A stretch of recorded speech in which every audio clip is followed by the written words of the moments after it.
Muito bem, então tá.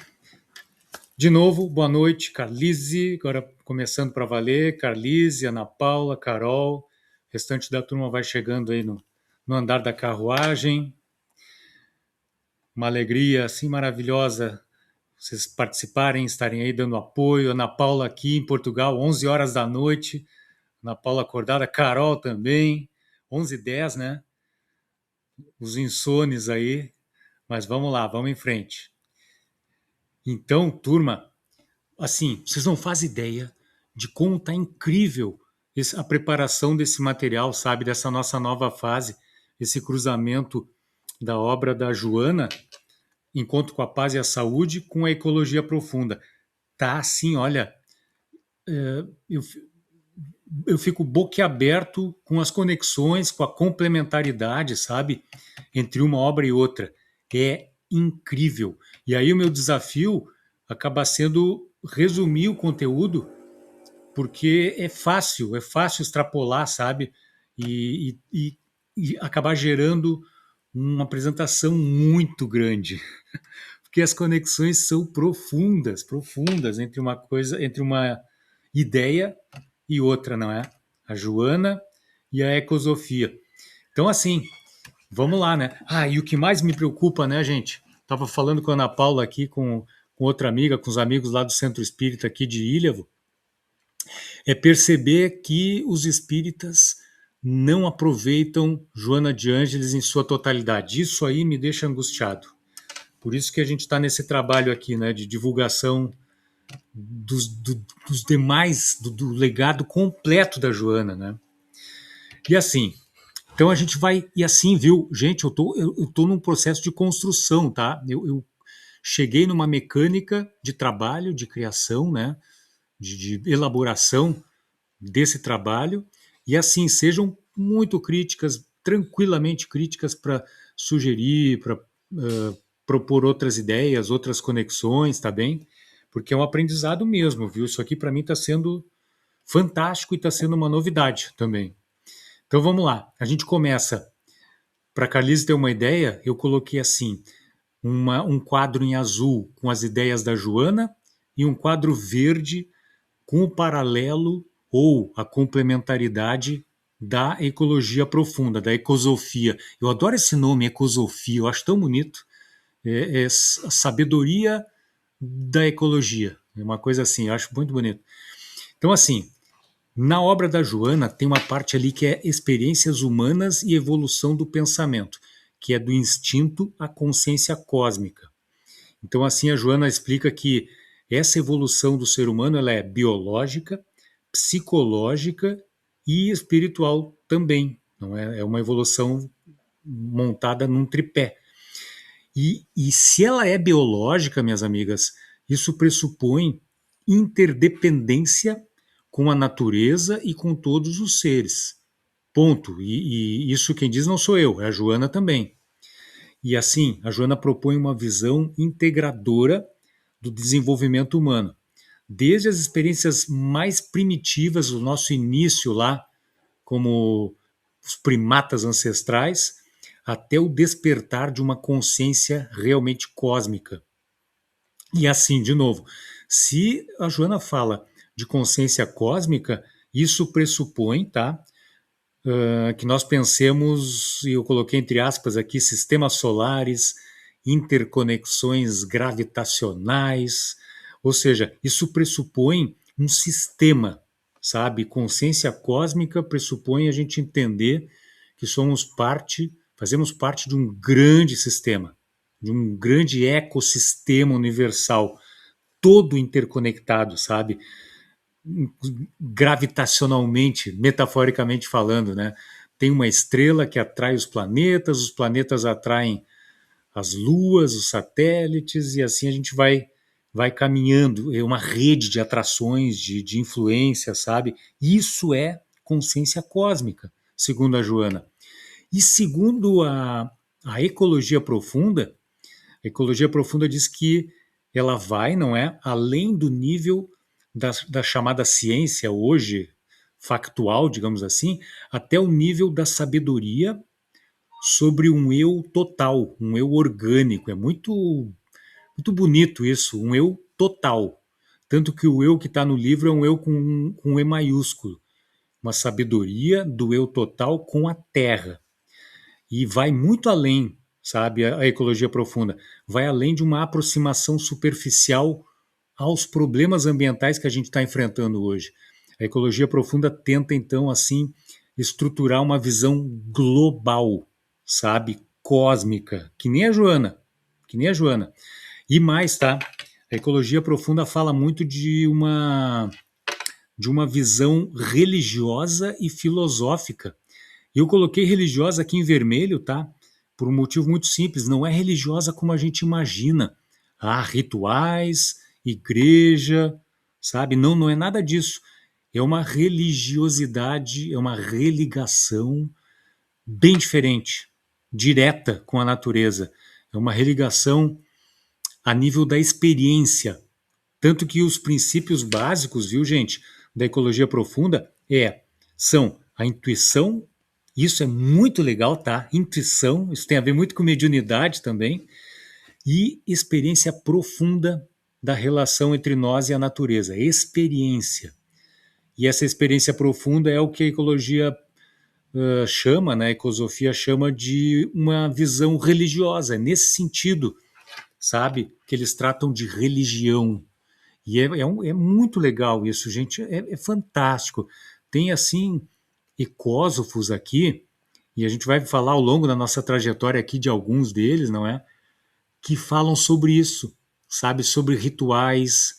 Não é sobre ritual que a gente conhece das religiões, mas sobre movimentos, relações nossas com a natureza de uma maneira sagrada, sabe? Que é bem diferente da religião que a gente conhece hoje, comercial, digamos assim, não é?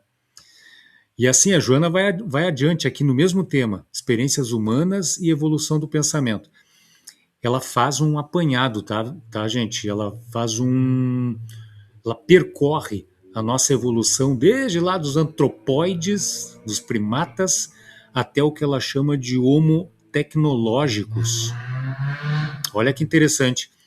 E ela fala que esse homo tecnológicos ele teria um pensamento racional ampliado e ele teria o poder de adquirir recursos para alcançar essa consciência cósmica, para alcançar esses parâmetros cósmicos que a gente falou antes, a consciência cósmica, numa abrangência de ser iluminado, como ela menciona aqui, conforme a visão profunda de Rudolf Otto, que é tá a foto dele aqui, viu, Carlis, em preto e branco, é um senhor de cabelos brancos, bigode grisalho, olhos arregalados, umas olheiras assim, né, um bigode e tal. Ele é do século XIX, nasceu em 1869 e desencarnou em 1937. Ele foi teólogo e filósofo, e ele revolucionou o estudo comparado de religiões, o que é bem legal, tá? Ao propor que a experiência religiosa não pode ser completamente explicada por conceitos morais, filosóficos ou racionais. Ou seja, é uma outra visão, é uma outra pegada. Mas aí, gente, eu pensei, ao analisar essa parte aqui da Joana, qual é o problema, não é? O problema é quando o homo tecnológicos, que é o que a gente é hoje, não enxerga os tais parâmetros cósmicos, sabe? Não enxerga a teia da vida, não enxerga o papel dele na teia da vida. Por quê? Porque ele é um homo tecnológicos que está com a cabeça enfiada no telemóvel, no smartphone, nas redes sociais, nos mundos digitais, nas tecnologias em geral, e estando com a cabeça enfiada aí, como é que ele vai enxergar a perspectiva de um dia atingir uma consciência cósmica, sabe? Uma consciência de uma relação plena com todos os seres. Fica difícil, né? Fica difícil.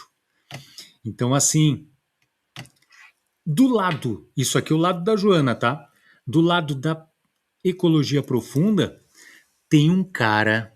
E, gente, olha só como tudo se conecta, né? cansaram de me ouvir falando de ecopsicologia, né? Tem um cara que está profundamente conectado com a ecologia profunda que se chama Theodor Roszak, que é um dos pais da ecopsicologia. Sabe, a ecopsicologia é aquela história que diz que, resumindo o resumo, que diz que nós sempre, no passado, estivemos conectados profundamente com a natureza. Chegou o momento das nossas jornadas nos quais a gente desconectou total, estamos nos desconectando, e isso nos deixa doentes. E a grande parte da cura, se não toda a cura, para essas enfermidades passa por uma reconexão com a natureza. Por isso, ecopsicologia. Ecopsicologia, porque é ecologia e um cuidado com a saúde, principalmente a saúde emocional das pessoas. Então, esse filósofo, Theodor Roszak, ele fala, em contraponto, não é? Ou em complemento ao que Joana falou, que um despertar de um todo é necessário, um despertar de um todo que é maior que a soma das partes. Em espírito, a disciplina é contemplativa e terapêutica. Ela é contemplativa porque a gente precisa se reconectar com a natureza, voltar a contemplar a natureza de maneira sagrada, sacralizada, e é terapêutica porque simplesmente faz bem para a saúde, impede que a gente enlouqueça nesse mundo dificílimo que a gente está vivendo hoje. Então ela é contemplativa e é terapêutica. E querem um exemplo disso? Um exemplo que vem da ecopsicologia, os banhos de floresta, que é aquela imersão monitorada na floresta, terapêutica, conduzida por um ecopsicólogo, que você sabe, eu já falei aqui, né? Diminui a ansiedade, diminui a pressão arterial, trabalha contra a depressão, melhora os indicadores de saúde do corpo, assim, sobremaneira. E aí tem uma foto do Theodor Roszak aqui, Carlise, um senhor de cabelos fartos, grisalhos, sobrancelhas grossas, um sorriso ali provocativo, né? Esse é o Theodor Roszak. E aí, turma, a Joana vai em frente falando sobre o tal do. Quem já ouviu o Divaldo Franco palestrando, vocês já devem ter ouvido falar disso, ele falar sobre o processo antropossociopsicológico. É daqui, tá? É dessa obra da Joana. O que é isso, né? Essa palavra gigante aí.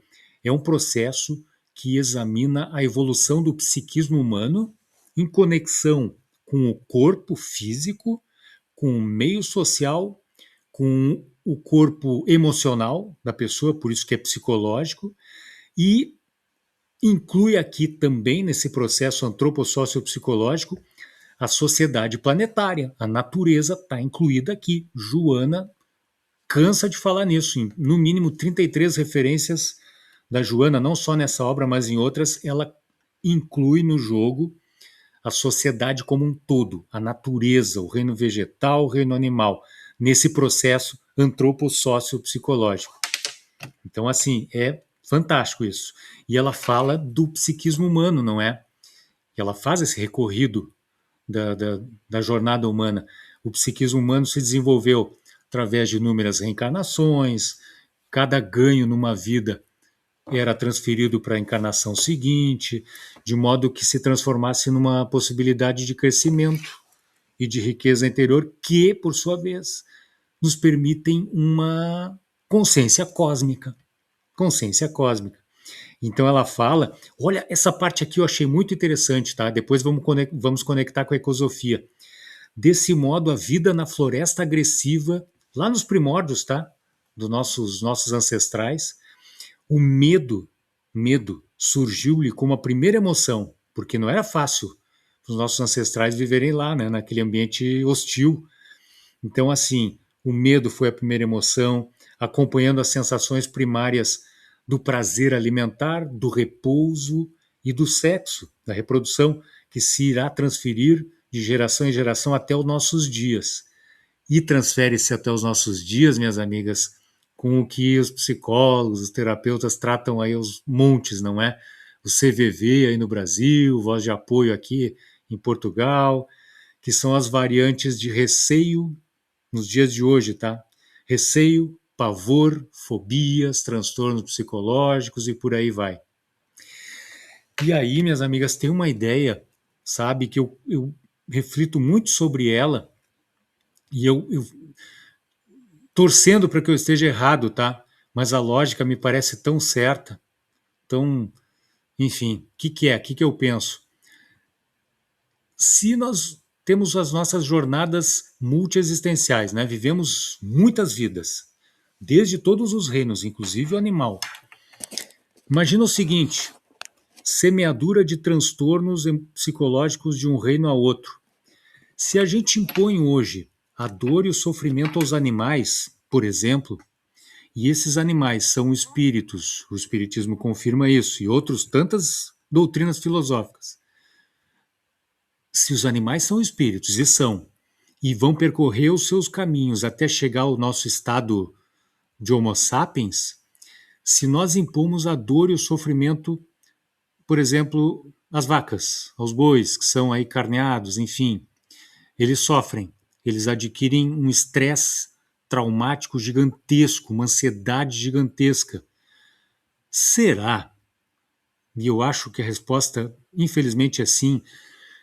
Será que, ao tratarmos os animais desse jeito, nós não estamos semeando o futuro desses espíritos dos animais, como homens, como mulheres, com enormes transtornos psicológicos, sabe? Como os que a gente percebe hoje em dia. Percebe o que eu quero dizer? A gente impõe a dor e a dor vem com vários transtornos e os espíritos que são, eles vão carregando esses transtornos até o nível hominal. E aí eu me pergunto, será que essa pandemia emocional que a gente vive hoje, em grande parte, não vem dos maus tratos que nós, quando éramos animais, sofremos? E os animais que são maltratados hoje, será que lá no futuro, milhões de anos à frente, não vão manifestar esses transtornos também? É uma pergunta que eu faço.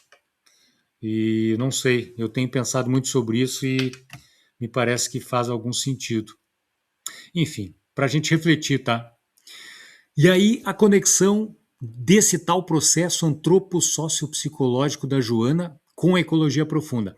Tem um filósofo australiano citado na obra, Warwick Fox, que a foto dele está aqui, Carlise, com um chapéu, acho que é um chapéu Panamá, um óculos de camisa branca, óculos de aro escuro, né, um simpático senhor aqui.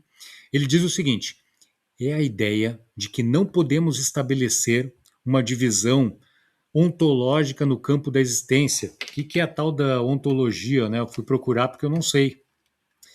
Ontologia é classificada na filosofia como o campo que estuda a natureza do ser, da existência e da própria realidade. Então, assim, é a ideia de que não podemos estabelecer uma divisão ontológica no campo da existência, de que não existe, olha só isso, de que não existe bifurcação na realidade entre os reinos humano e não humano. Não tem. Não tem bifurcação, eles não se dividem, é um caminho só. A gente percorre juntos. E é por isso a minha dúvida, sabe? Que eu manifestei anteriormente sobre os transtornos emocionais de animais, até a classe, até a espécie do homem, não é? Não tem bifurcação, segundo a ecologia profunda, na realidade entre os reinos do não humano e humano. E a Joana fala isso. A Joana fala a mesma coisa nessa obra dela e em outras, que não tem bifurcação. Viram só? Mais uma conexão. E assim, a Joana falou de que o psiquismo humano vai se desenvolvendo e vai transferindo cada conquista realizada para a vida seguinte, para a etapa seguinte. Na ecologia profunda, o paralelo que eu encontrei é esse. Uma dessas conquistas que a Joana fala, a ecologia profunda fala que é o estudo de nosso lugar na Terra, no tecido da vida, que inclui o estudo de nós próprios, olha o autoconhecimento aí que a gente fala tanto, como parte do todo planetário, do todo orgânico. Gente, está conectado e assim como teremos outras tantas conexões. não é? Enquanto Joana fala de uma conquista, vem a ecopsicologia, a ecologia profunda e confirma, com outra visão, com outras palavras, confirma o que fala a Joana.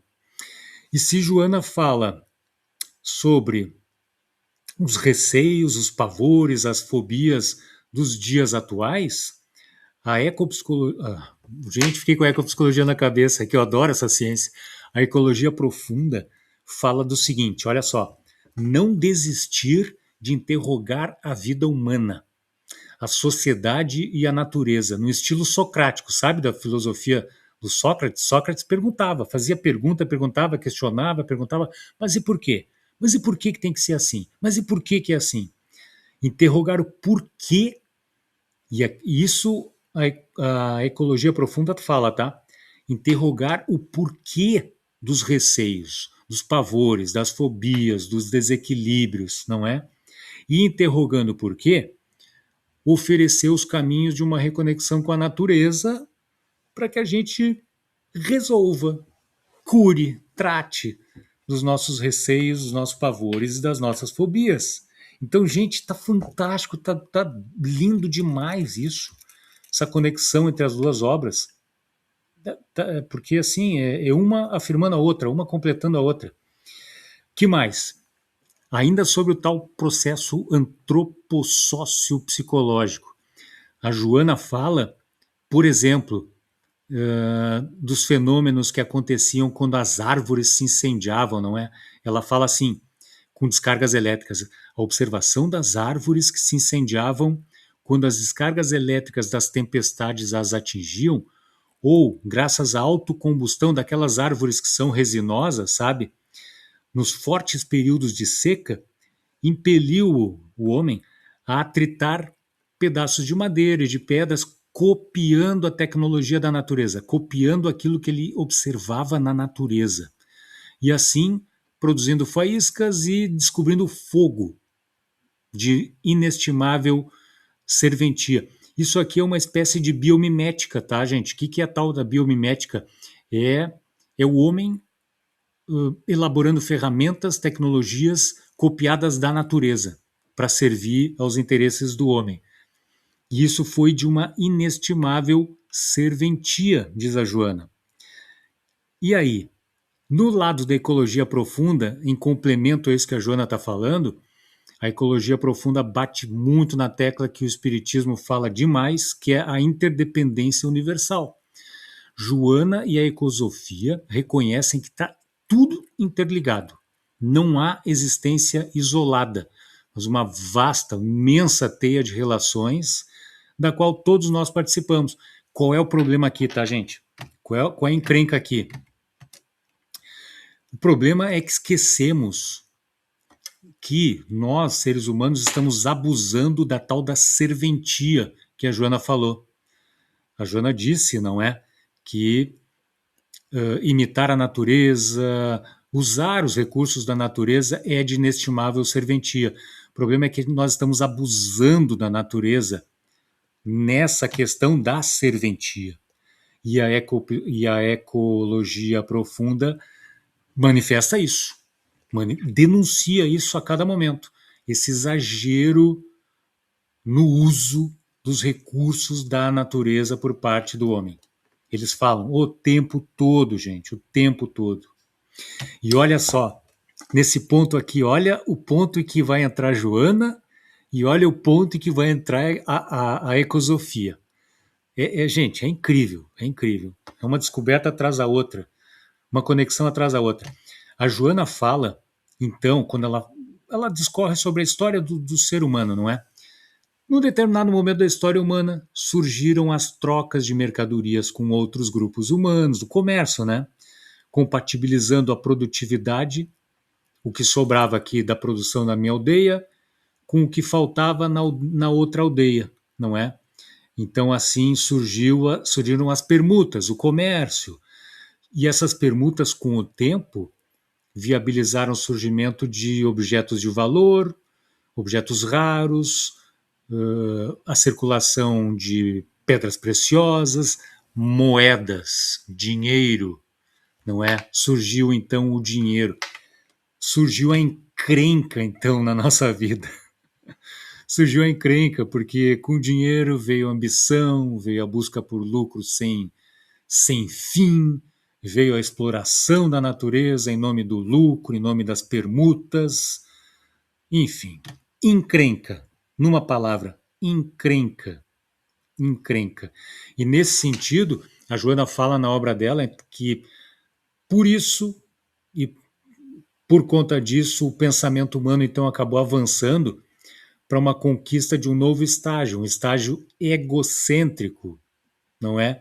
E nesse estágio egocêntrico, o que aconteceu? Belicosidade, guerras, lutas, ambição desmedida, projetos de poder obscuros, qualquer coincidência com a realidade de hoje, qualquer relação com a realidade de hoje não é mera coincidência, não é?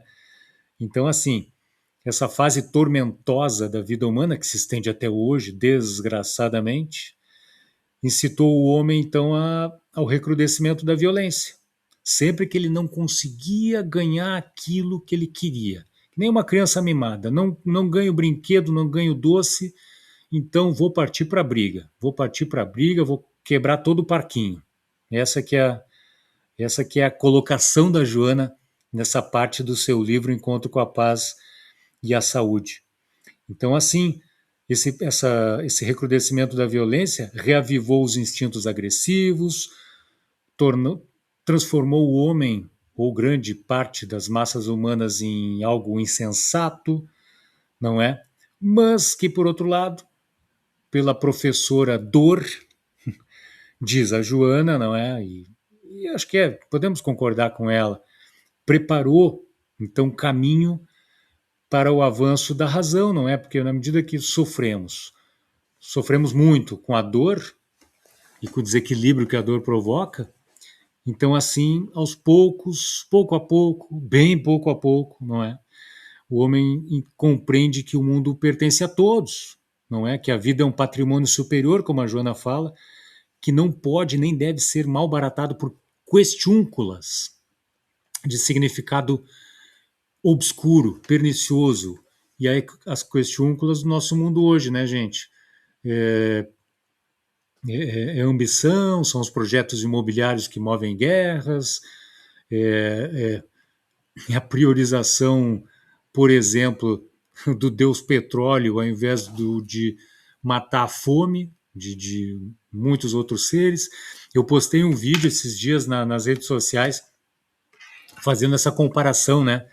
Poxa vida, se o homem amasse tanto assim amasse tanto o combate à fome, quanto ama o petróleo, ele, além de querer escoltar os navios petroleiros aí por conta dessa guerra no Irã, ele também escoltaria os navios que tentaram levar alimentos para Gaza, por exemplo, não é? Para os palestinos que sofrem esse cerco genocida de Israel.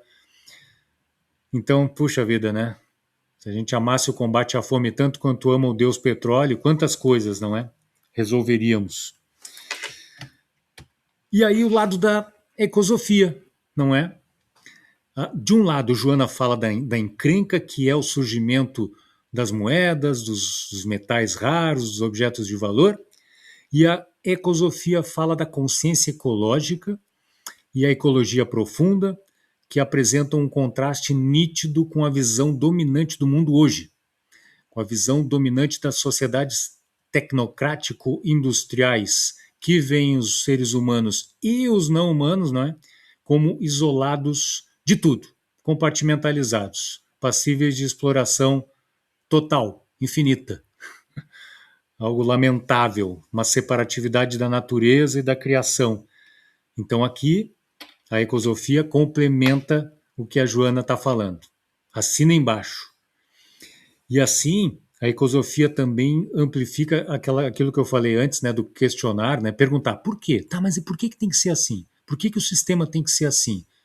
Por quê? Porque sempre foi? Tá, mas por que sempre foi assim? É o questionar socrático da sociedade. E a ecosofia cita, e isso é muito lindo, viu, porque faz conexões com muitas outras filosofias, cita e amplifica esse questionar socrático da parte de cristãos, taoístas, budistas, dos povos originários, inclusive. A ecologia profunda vai citar muito os povos originários, e a ecologia profunda critica de uma maneira propositiva as tais das questiúnculas que a Joana fala. Entendem? Questiona o tempo todo isso. E é muito, muito bonito isso. A ecologia profunda vai fundo nisso. E minhas amigas, já quase no fim aqui, tá? Não vou abusar da paciência, da necessidade do sono de todas, não é? A ecologia profunda traz aqui uma comparação que eu acho que a gente já mostrou aqui em algum momento, tá? Mas agora é importante trazer de novo, que é uma comparação entre a visão dominante do mundo e a visão da própria ecologia profunda. E assim, a comparação é inegável, sabe? Está muito clara, é assim que é. E é assim que não pode prosseguir. A gente tem que combater isso, onde nós estivermos, fazendo o nosso possível. Então, assim, a visão do mundo dominante, Carlise tem um quadro aqui comparativo, tá? A visão do mundo dominante e a visão da ecologia profunda. Então, um ponto e o contraponto de outro. Por exemplo, domínio sobre a natureza, isso é o que domina hoje. A ecologia profunda prega a harmonia com a natureza. A visão dominante do mundo entende que o ambiente natural é recurso infinito para seres humanos.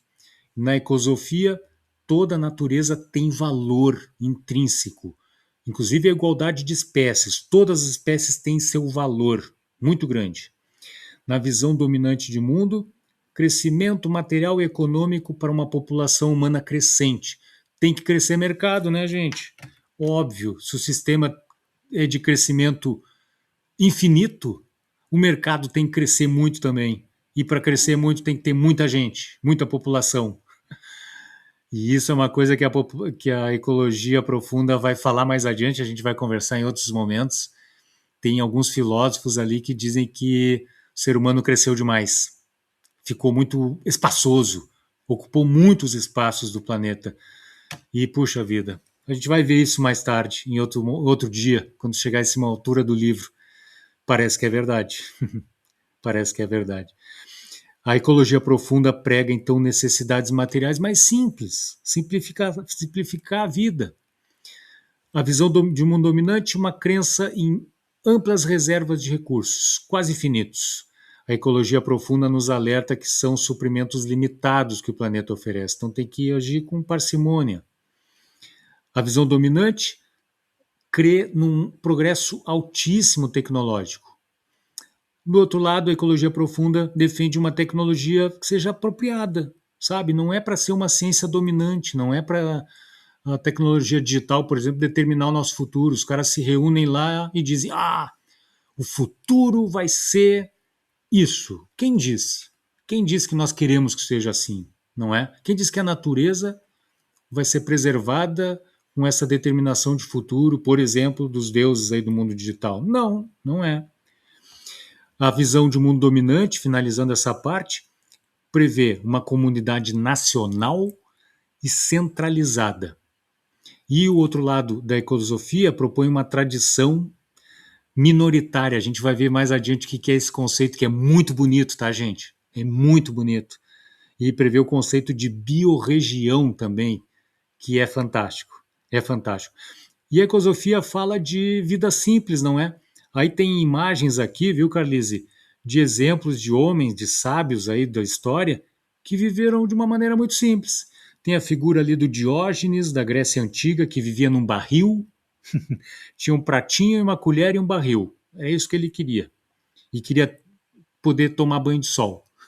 Vida simples. Tem ali a figura de Gandhi, que não precisa falar mais nada, não é sobre simplicidade. Tem o próprio filósofo que criou a ecologia profunda, o Arne Naess, um senhor aqui de cabelos brancos, não é? Ele criou isso, ele vivia de uma maneira muito simples. Tem ali um outro grande da ecologia profunda, que é o John Muir, que também era um São Francisco, sabe? Ele era um Francisco de Assis. Ele queria conexão, respeito com a natureza. Tem o próprio Francisco de Assis, que está aqui com uma auréola em volta da cabeça, com um passarinho pousando na mão dele.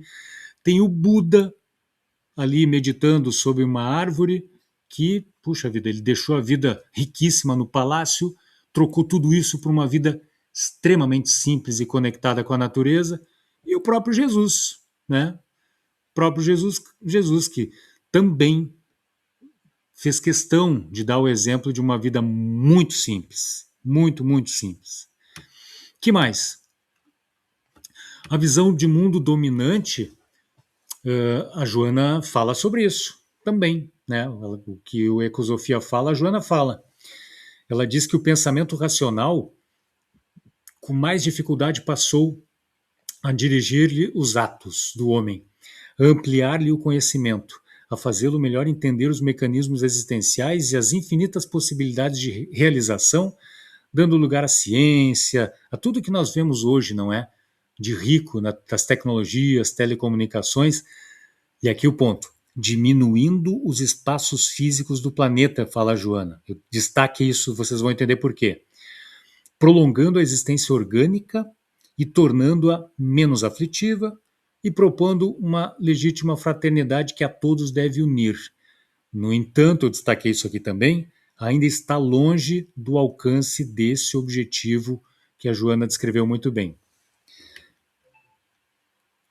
E ela fala, depois vamos entender por que eu destaquei diminuindo os espaços físicos, tá?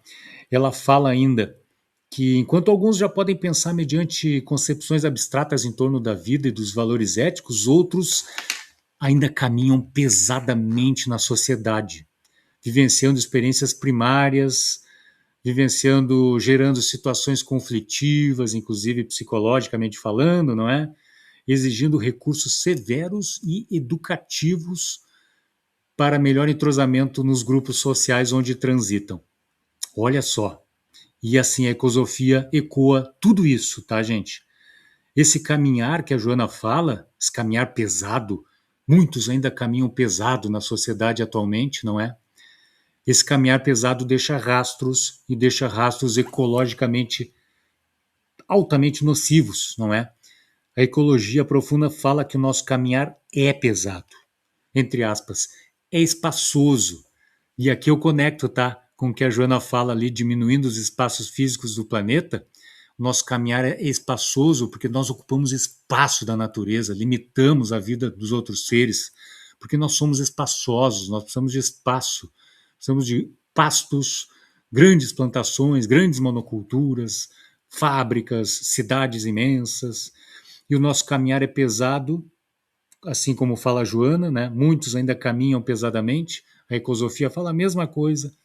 Nós caminhamos de maneira pesada porque o peso dos nossos passos prejudica a vida dos demais seres, prejudica o equilíbrio do planeta. Por que prejudica? Porque nós seguimos a visão dominante de mundo, que a ecosofia mencionou agora há pouco. Mas há soluções, tá, gente? Propostas pela ecosofia. Existem as tais das ecotopias, que é também algo muito lindo.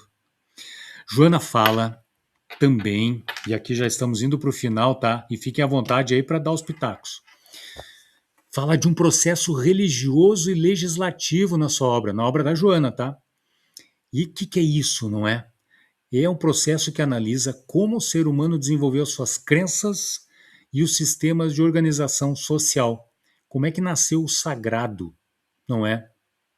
Então a Joana fala do medo da natureza, dos sacrifícios que nós fazíamos, não é? Para aplacar a ira da natureza e as primeiras leis que surgiram desse processo todo, não é? Ela menciona ali o Código de Hammurabi, famoso Código de Hammurabi. E ela menciona nessa obra uma fala que é muito linda, já que a gente falou de sacrifícios, né? Inclusive humanos e animais que nós já fizemos, ainda fazemos sacrifícios animais. Não sei se ainda não fazemos sacrifícios humanos, não vou nem entrar nessa seara, mas Joana fala o seguinte: automaticamente a partir de Jesus já não se tornaram mais necessários os sacrifícios humanos e animais, embora prevalecessem em muitos povos, primitivos uns, civilizados outros, com variações de métodos, para chegar à conclusão de que o sacrifício mais agradável a Deus não é o sacrifício de matar animais ou matar próprios seres humanos sacrificialmente, como já fizemos, não é? O sacrifício mais agradável a Deus é o da transformação moral do indivíduo. E aí, gente, aqui eu trago para vocês um documentário, uma lembrança de um documentário que está lá no nosso site da MAV, chamado Christpiracy, que fala. Ele começa assim com um jovem numa entrevista coletiva de um religioso, não me lembro agora qual religião, de uma religião que faz sacrifícios a animais. O jovem perguntou: existe uma maneira espiritual de matar um animal? Isso tá, e aí desenrola toda a história do Christpiracy, que é, gente, um documentário imperdível, recomendo muito que assistam. Os desdobramentos, as conclusões, as provocações ali são gigantes, são poderosas. E aí, o lado, a gente falou de Joana aqui, tá, nessa parte, o lado da ecosofia nos chama atenção para a importância de subir o nível, ascender ao nível filosófico, religioso da sabedoria ecológica, porém fora das premissas da Matrix, fora das premissas do nosso sistema: crescimento infinito, recursos infinitos, mercado infinito, degradação infinita. Mas com outras premissas. Quais são as premissas da ecosofia, tá? Autorrealização. Autorrealização é uma das premissas. Olha só que interessante. Dialoga com a Joana quando ela fala de autoiluminação, de autoconhecimento. A ecosofia, nesse sentido, ela vai até o Oriente, viu, gente? Ela busca muito, muito a sabedoria oriental, porque ela entende que a sabedoria ocidental é muito hedonista e modista, sabe? Ela vai na moda, vai na onda do consumismo e tal. E a ecosofia defende, nesse sentido da autorrealização, o sentido do eu com E maiúsculo orgânico, sabe? Aquele eu que sabe que pertence ao tecido da vida e que precisa agir pelo bem de todo o tecido. E isso exige maturidade. A ecologia profunda defende isso, sabe? Maturidade dos humanos para ter esse entendimento. E assim, tem uma frase muito legal do livro que eu trouxe aqui, que é o seguinte: ninguém se salva enquanto não salvarmos todos.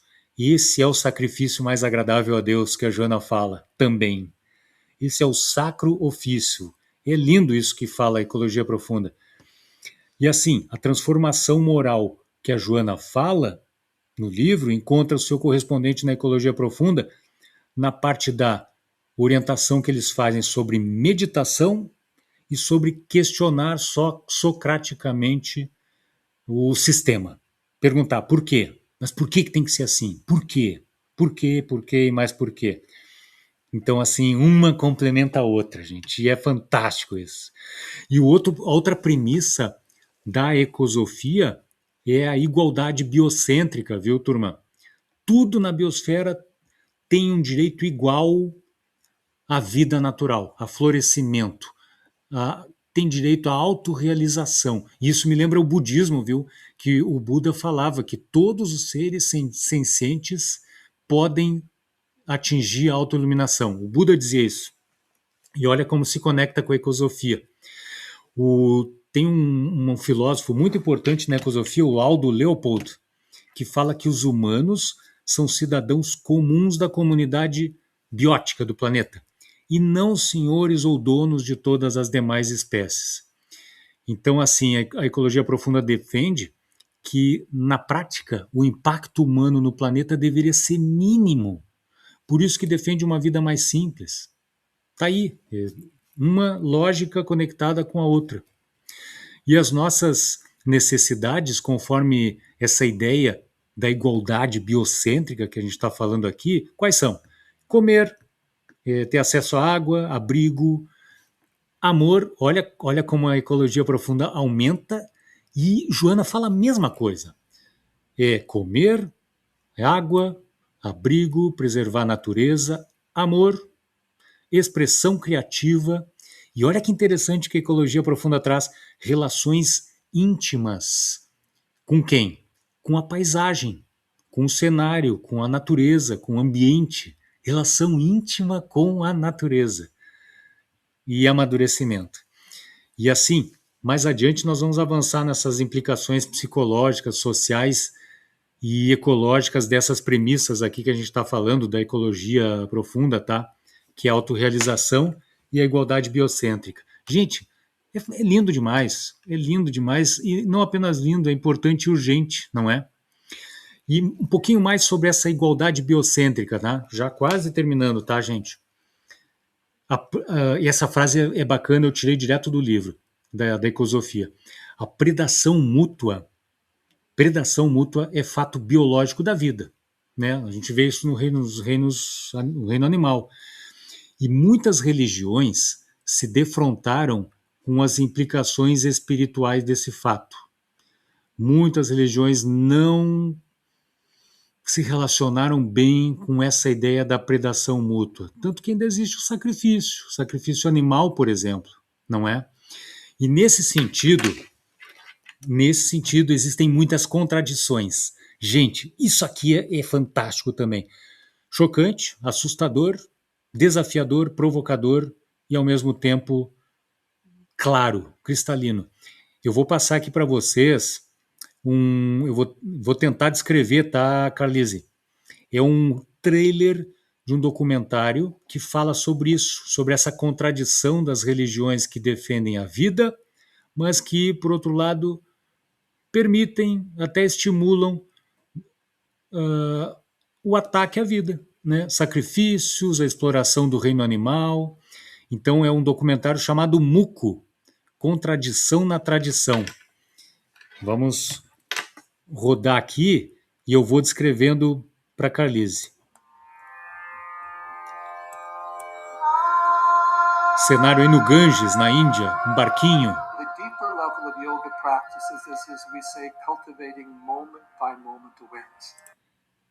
Esse aqui é um dos filósofos entrevistados, não é? Nesse documentário, que fala que o nível profundo da prática do yoga é o que dissemos, manter-se consciente a todo momento. Uma outra entrevistada aqui dizendo que essa união do eu, desse eu individual com o divino. Ressacralizar, não é, gente? Ressacralizar, reconectar de uma maneira sagrada. E agora aqui a imagem pula para o idealizador desse documentário, que se chama Oberon.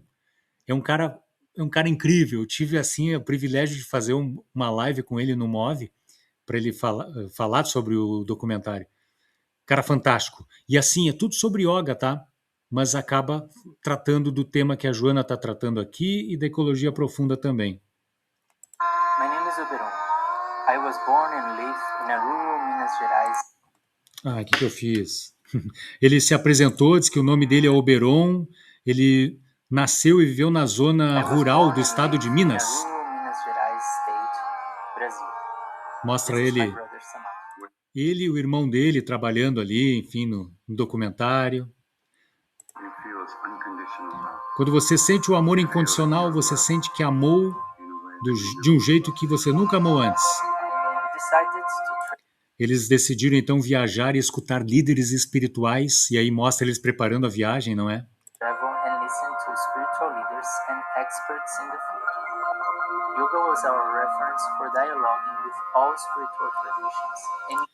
Então eles disseram que o yoga é o carro-chefe do documentário, mas dialoga com várias outras filosofias. Então aqui tem imagens de gente praticando yoga ao ar livre, sabe, Carlise, ali com as suas fazendo os movimentos do yoga, não é? Que mais?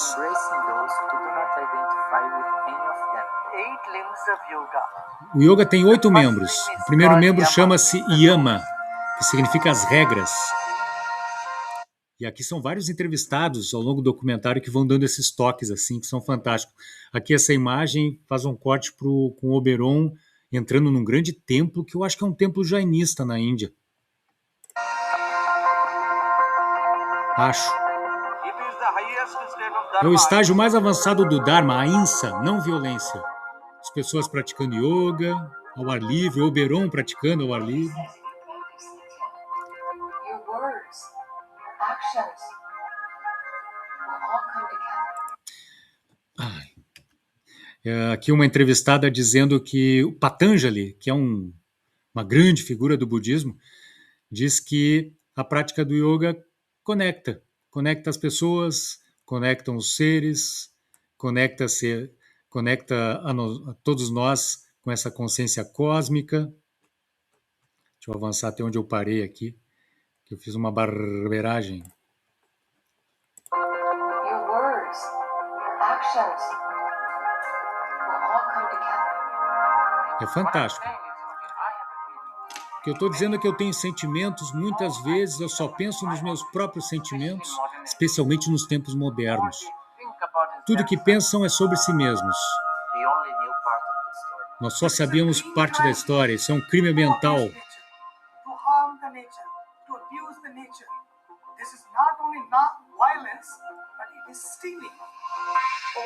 Abusar da natureza, explorar a natureza, aí mostra a imagem de incêndios, mostra uma imagem dos criadores do documentário,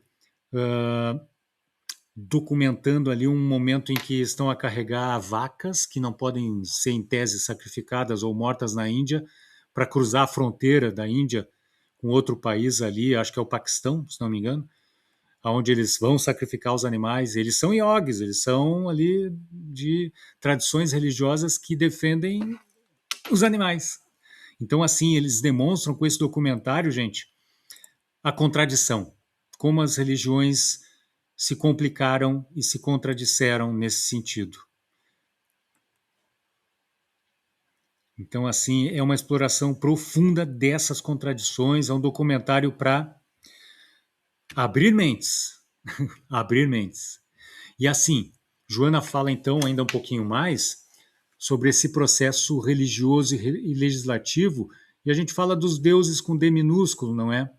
A Joana fala que, já que ela está falando de processo legislativo, as leis tornaram-se mais equânimes, embora ainda predominem injustiças sociais, dominação do mais forte, como indivíduo ou como nação.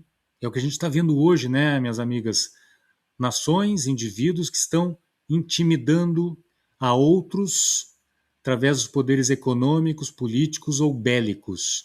Gente, é Joana de Ângeles falando do que está acontecendo hoje, por exemplo, no Irã, no Oriente Médio. É isso, exatamente isso. E o planeta sente isso. O planeta sente isso. E então, já que Joana está falando também de processo religioso, a Joana fala que os xamãs e feiticeiros, médiuns primitivos, sob inspiração espiritual, tornam-se líderes, acumulando funções religiosas e administrativas, o que é um perigo quando mistura religião com política e com administração, não é? Ainda mais administração de nações inteiras. Então é complicado. E Joana critica isso, tá? Olha, por isso que eu digo, minhas amigas, puxa vida, como o movimento espírita não aproveita Joana, né? A Joana é muito mais do que a parte psicológica. Ela conecta a psicologia com todo o resto. E a gente subaproveita isso. Olha o que a Joana fala. Olha o que a Joana fala aqui. Vicejam, paralelamente, algumas doutrinas religiosas, ainda vinculadas ao fanatismo, à discriminação de raças, contra a mulher, contra os demais crenças que não sejam aquelas defendidas por elas. A atualidade. A atualidade. A gente percebe isso no judaísmo, no movimento sionista que está o que está fazendo, não é?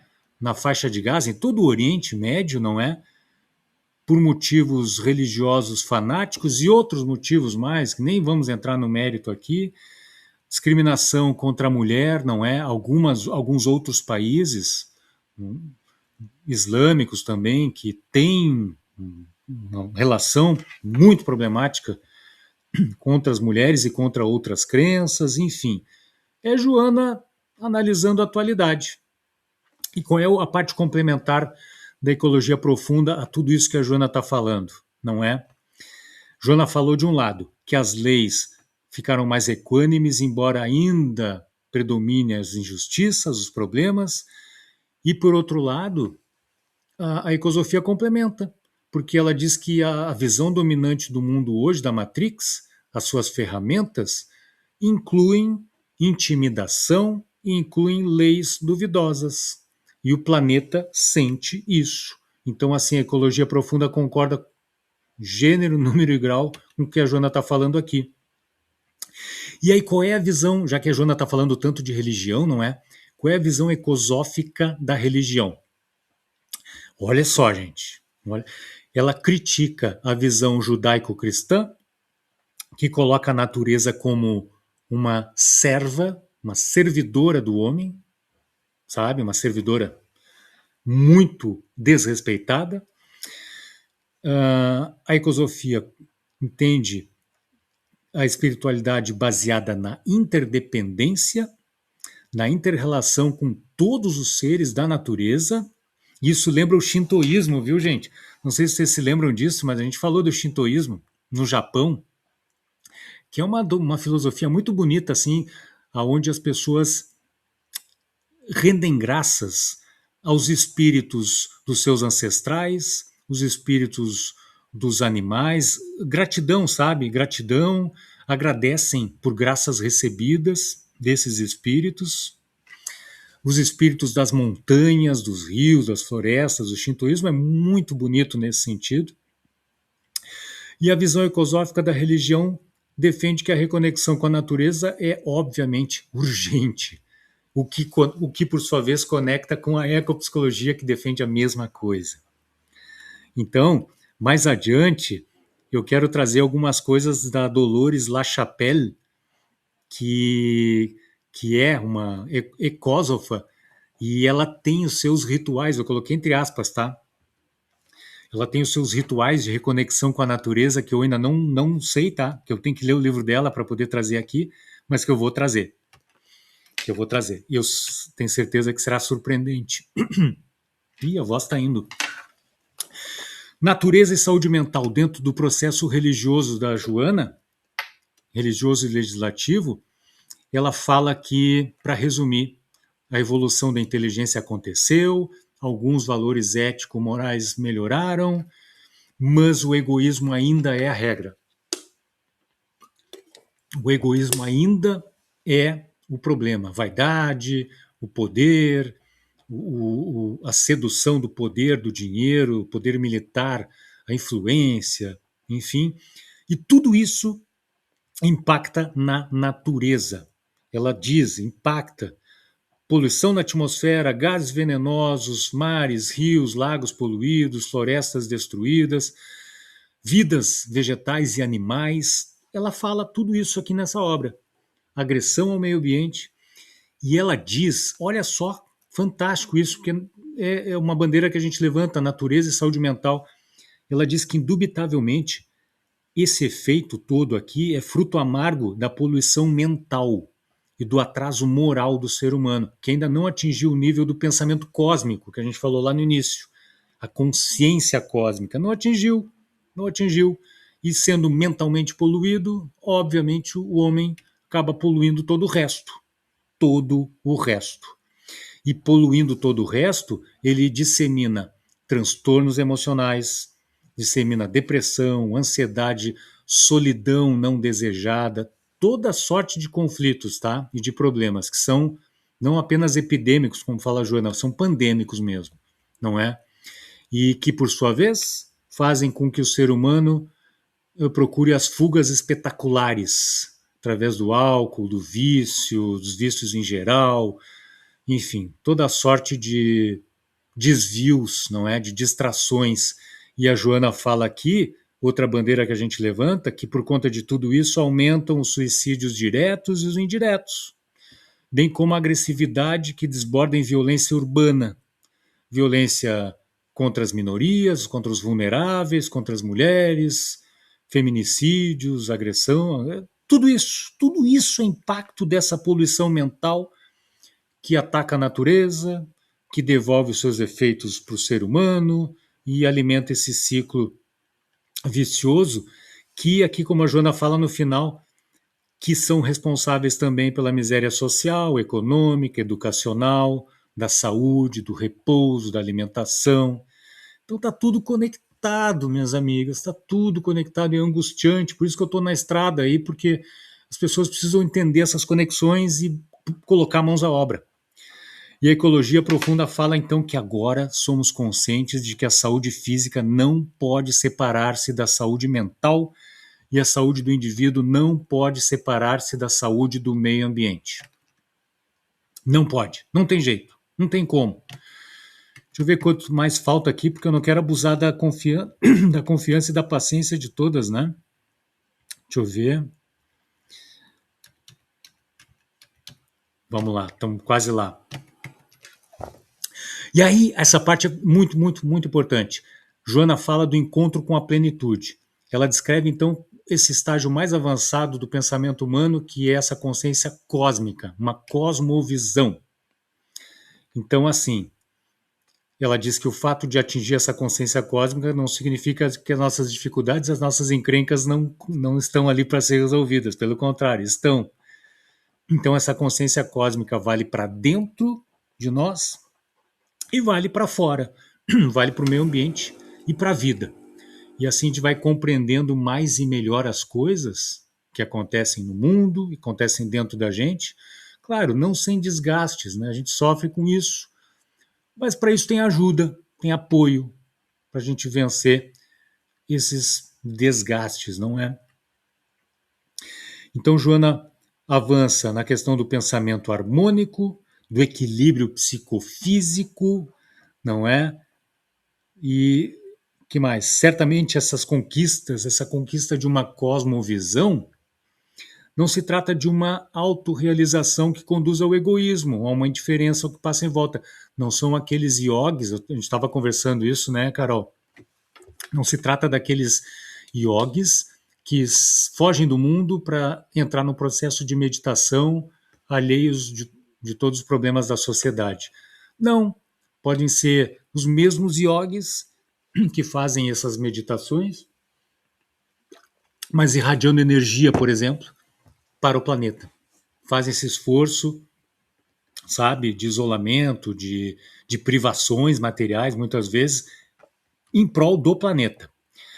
A ecosofia, complementando isso que a Joana está falando, fala da consciência ampliada, uma cosmovisão também, usa a mesma palavra, que implica em responsabilidade ampliada. Quem atinge níveis superiores de consciência assume naturalmente o cuidado com todas as formas da vida. Por isso, a ecosofia fala tanto de amadurecimento. Muito, muito. Eles falam ao longo de todo o livro. E isso remete a uma crise do quádruplo I, né, que eu tenho falado aí. Ignorância, indiferença, inação e mais um novo I, que é a imaturidade. Ecologia profunda e a Joana falam muito disso. Que mais? Ainda sobre o encontro com a plenitude, a Joana nos fala que a conquista dessa cosmovisão, não é? Ela surge, ela aparece sob vários aspectos, ampliando-se. Olha que legal a abrangência que ela dá, ampliando-se pelas áreas do conhecimento artístico, cultural, filosófico, religioso, científico, moral, por serem faces de uma mesma realidade eterna. E incluso aqui está a realidade ambiental e ético-animal também, porque a gente, à medida que ganha essa consciência cósmica, essa cosmovisão, nos preocupamos, claro, com o nosso próprio corpo físico, emocional e espiritual, mas também com os outros corpos, com os outros espíritos que estão aí pelo planeta. Joana cita aqui algumas personalidades, não é? Krishna, Buda, um faraó, Akhenaton, Sócrates, Paulo de Tarso, Descartes, Kardec, não é? Entre outros grandes exemplos, como sendo grandes exemplos de pessoas que atingiram essa cosmovisão. E assim, tá, turma, a gente tem todo o direito aqui de questionar tudo isso que a gente está falando, tá? E está falando e está lendo. Eu, por exemplo, aqui discordo da Joana quanto ao Paulo de Tarso, que é maravilhoso, ele disseminou o cristianismo, ele, poxa vida, foi fundamental. Discordo também de Descartes. Paulo de Tarso, porque ele, sei lá, uma opinião muito pessoal, ele colocou Jesus como sendo Cristo. A expressão Cristo vem do Paulo de Tarso, não vem do próprio Cristo. O Cristo, Jesus, não vem do próprio Jesus. Jesus foi muito mais simples, não é? E o Paulo de Tarso acabou criando, na figura do Christus, algo que depois a Igreja Católica veio, e enfim, outras igrejas vieram e acabaram distorcendo bastante. E o Descartes, porque ele via os animais como máquinas. Então eu discordo um bocadinho, tá? Humildemente, aqui da Joana nesse sentido. Do lado da ecopsicologia, da ecologia profunda, muitas pessoas que não se consideram apoiadores da ecosofia reconhecem, porém, que existe uma necessidade urgente de cuidar do ambiente natural, cuidar de todos os seres, todas as formas de vida, com uma intromissão mínima do ser humano.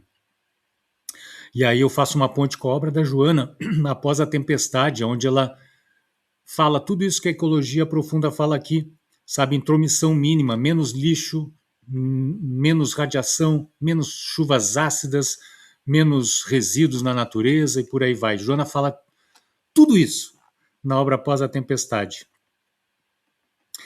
E a ecologia profunda fala também que, deixando a sua própria liberdade uma natureza selvagem suficiente, de modo a que todos os seres humanos possam entrar em contato com suas fontes, ritmos naturais, o fluir do tempo e do espaço.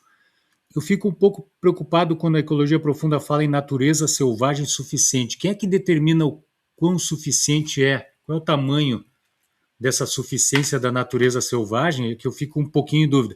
Por isso que é legal de discordar das obras que a gente lê, sabe? Conversar, dialogar com elas e eventualmente questionar socraticamente. Gente, tá terminando. E a gente termina sempre com uma ilha de contracultura, não é? Com um fato de esperança, que nos encha de esperança por um mundo melhor, não é? Joana de Ângeles fala na obra dela aqui da experiência do centésimo macaco. Não sei se vocês já ouviram falar disso.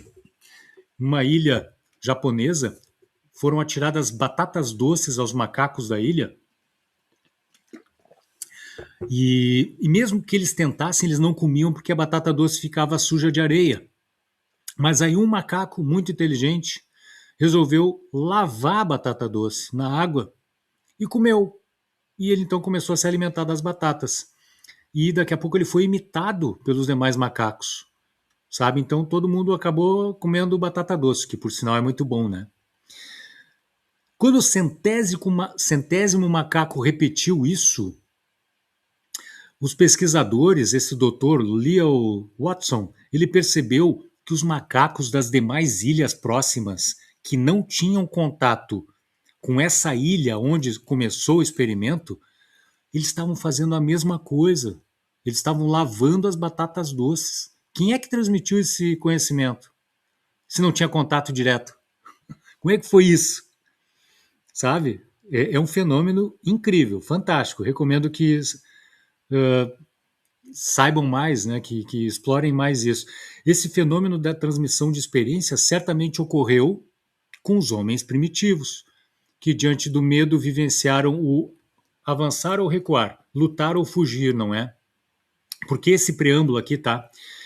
É porque eu pensei comigo, né, com os meus botões, puxa vida, um centésimo homem, metaforicamente falando, um centésimo homem consciente, cosmicamente consciente, do seu papel no tecido da vida, e que se ligue na ecotopia, se ligue no papel que ele tem de preservar a vida, que se ligue no fato de que ele também pode lavar sua batata doce, ele também pode cuidar e deve cuidar de todos na natureza, de todos os seres vivos. Eu achei que é uma conexão que poderia ser feita. Utopia é um projeto idealizado e estático, frequentemente descolado da realidade, um lugar que não existe. Conceitos, tá? Ecotopia, visão dinâmica e viável de uma sociedade em equilíbrio com a natureza. é um lugar que podemos construir, não é um lugar que não existe, é um lugar que pode ser construído, que pode existir. E a ecosofia é a sabedoria que orienta esse caminho rumo a uma ecotopia, integrando ambiente, sociedade e interioridade humana. Aí, então, minhas amigas queridas do coração, nós vamos encerrar, então. Eu vou fazer a descrição antes aqui para a Carlise. Vai passar imagens da cidade, de uma cidade no Pará, no meio da Amazônia, que recebeu migrantes japoneses há muito tempo, há muitas décadas atrás. E esses migrantes, um deles vai falar aqui, eles primeiramente acabaram promovendo um desenvolvimento padrão, sabe? Criaram estradas, construíram casas, prédios, derrubaram muitas florestas, abriram muitas plantações, monoculturas, mas depois eles mostraram que dava para fazer algo diferente. Aí vem a agroecologia, agrofloresta, imagens que vão aparecer comparando um campo nu, sabe, vazio, estéril, e ao lado, bem ao ladinho dele, um campo com agrofloresta vicejante, verde, bonita, com muito alimento, com animais voltando a frequentar aquilo, sabe? Isso é o que vai aparecer no vídeo. Então vamos lá, e com isso aqui a gente encerra em altíssima vibração, né, mostrando que é possível, são possíveis as ilhas de contracultura.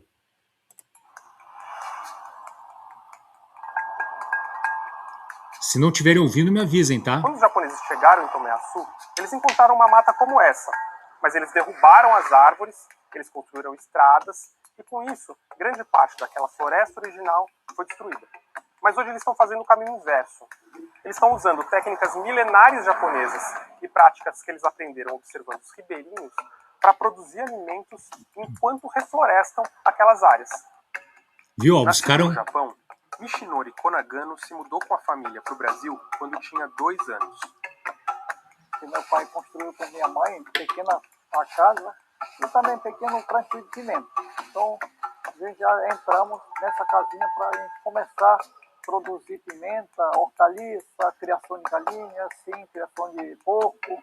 Mas a família de Michinori seria golpeada pela praga que destruiu os pimentais nos anos 70. Até que um dos dirigentes da cooperativa dos agricultores japoneses sugeriu uma saída. Ele orientou assim: olhe a natureza, aprenda com a natureza. Aí, ó. E o ribeirinho produzindo com harmonia toda a fruteira ao redor da casa, consumindo durante 12 meses a vida saudável, né? Não tinha tanto recurso financeiro, mas a vida saudável. Observando a natureza e os ribeirinhos, os japoneses começaram a testar um outro sistema de plantio que se espelhava na floresta e privilegiava a diversidade de espécies. Imagens de agrofloresta. Também incorporava técnicas e conceitos herdados dos ancestrais japoneses. Existe assim palavra chamada motanai. O que é motanai? É desperdício, que nunca é desperdição. Então, esse aí já veio herdando, né? Lá do Japão para cá. Vendo que você está abrindo aqui o cacau e já jogando as cascas aqui. Por que você está fazendo isso aqui? A gente deixa a casca aqui no campo mesmo, porque vira novamente adubo, né? Virou adubo com Tudo é aproveitado. o próprio pé. Estão descascando o cacau aí, Carlise. Não existe o conceito de plantas daninhas. Todas as espécies desempenham algum papel no sistema.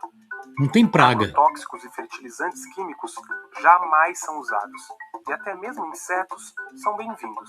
Michinori, tem um monte de formiga aqui nesse pé de pitaia. Como que vocês encaram os insetos no sistema de vocês? Todo inseto que o pessoal chama praga, né? Praga tem uma função, tá? Esse inseto vai e vem, ele está controlando insetos também, né? E também tem questão do polinizações também. Ele tem uma funcionalidade para fazer polinização de várias espécies. Então vocês não eliminam essas formigas? Não. Isso aí deixa naturalmente aqui dentro. Então, a natureza dá um equilíbrio aqui dentro. A propriedade de Michinori tem 230 hectares de área cultivada. é uma das várias fazendas geridas por famílias japonesas em Tomé-Açu que aderiram aos sistemas agroflorestais. Com a mudança na paisagem, muitos bichos voltaram a aparecer.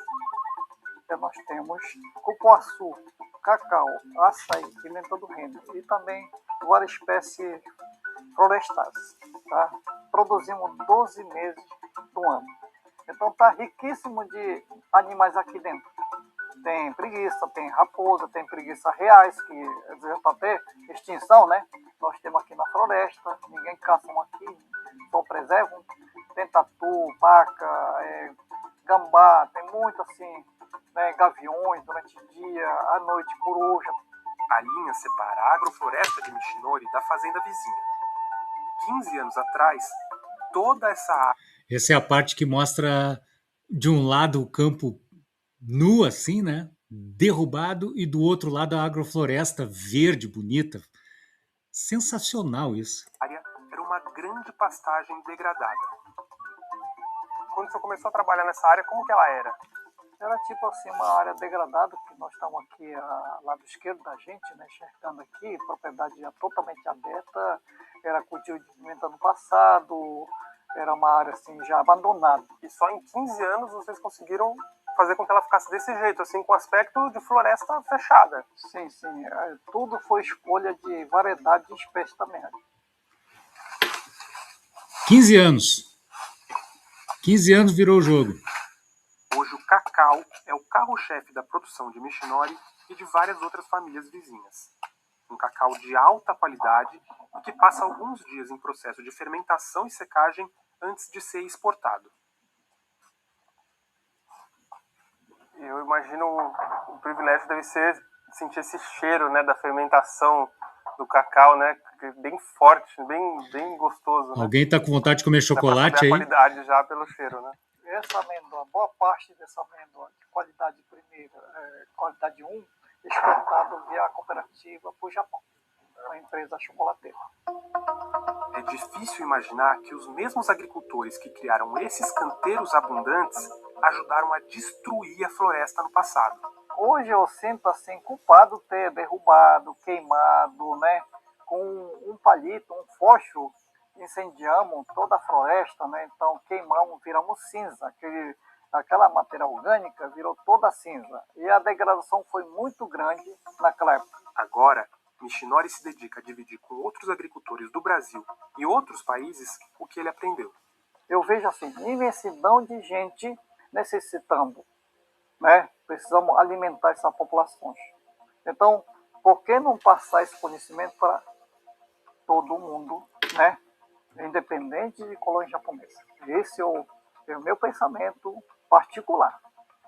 Eu sinto, né? Eu tenho esse olho puxado, mas eu sinto mais brasileiro do que japonês. Mais do que o olho, o que distingue Michinori é seu olhar. Um olhar para a floresta que absorve saberes ancestrais japoneses e ribeirinhos e que vislumbra um futuro para a Amazônia ancorado no passado.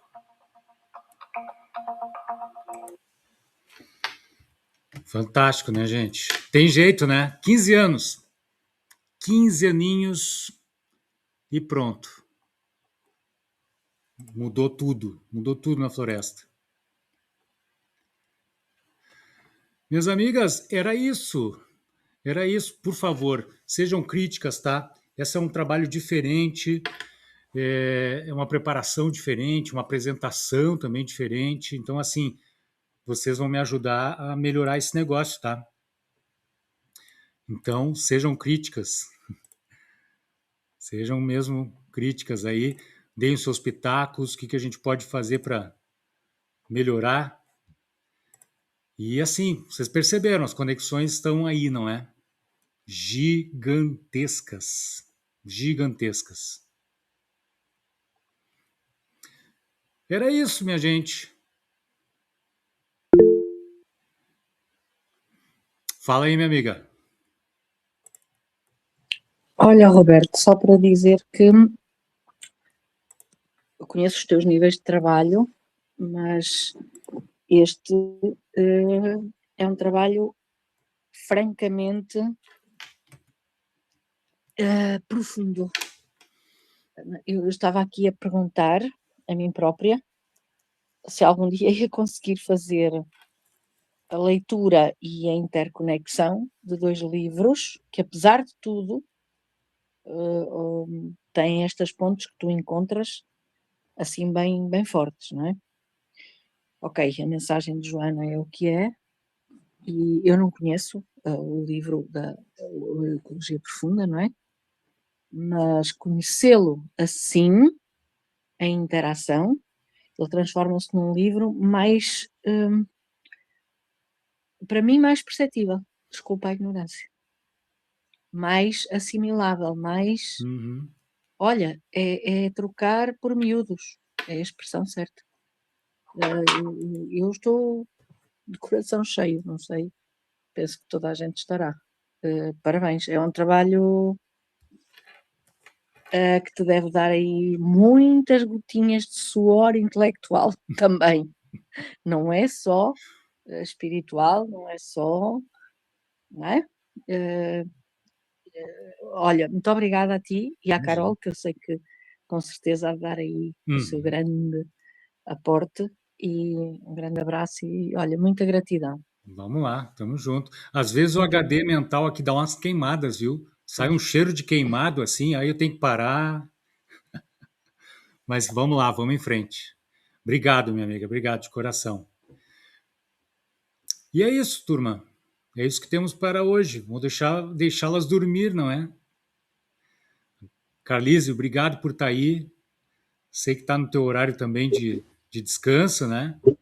E fica à vontade. Não, mas foi perfeita a relação entre os dois livros, né? A intersecção, né? Como a Ana Paula falou muito bem, eu acho que ficou perfeito tudo. Legal, meu amigo. Que seja útil, que seja útil. E é só uma olhada bem superficial, né? Porque se vai mergulhar e apresentar, nossa, a gente fica falando muito tempo. Sim. Então tá, gente. Agradeço imensamente. Beijos, abraços. Se cuida Boa aí, noite. Alice, Carol, beijos. Ana Paula, Boa gratidão noite. imensa. Se cuidem. Bons sonhos, durmam bem, né? E até a próxima. Obrigada. Abraço grande.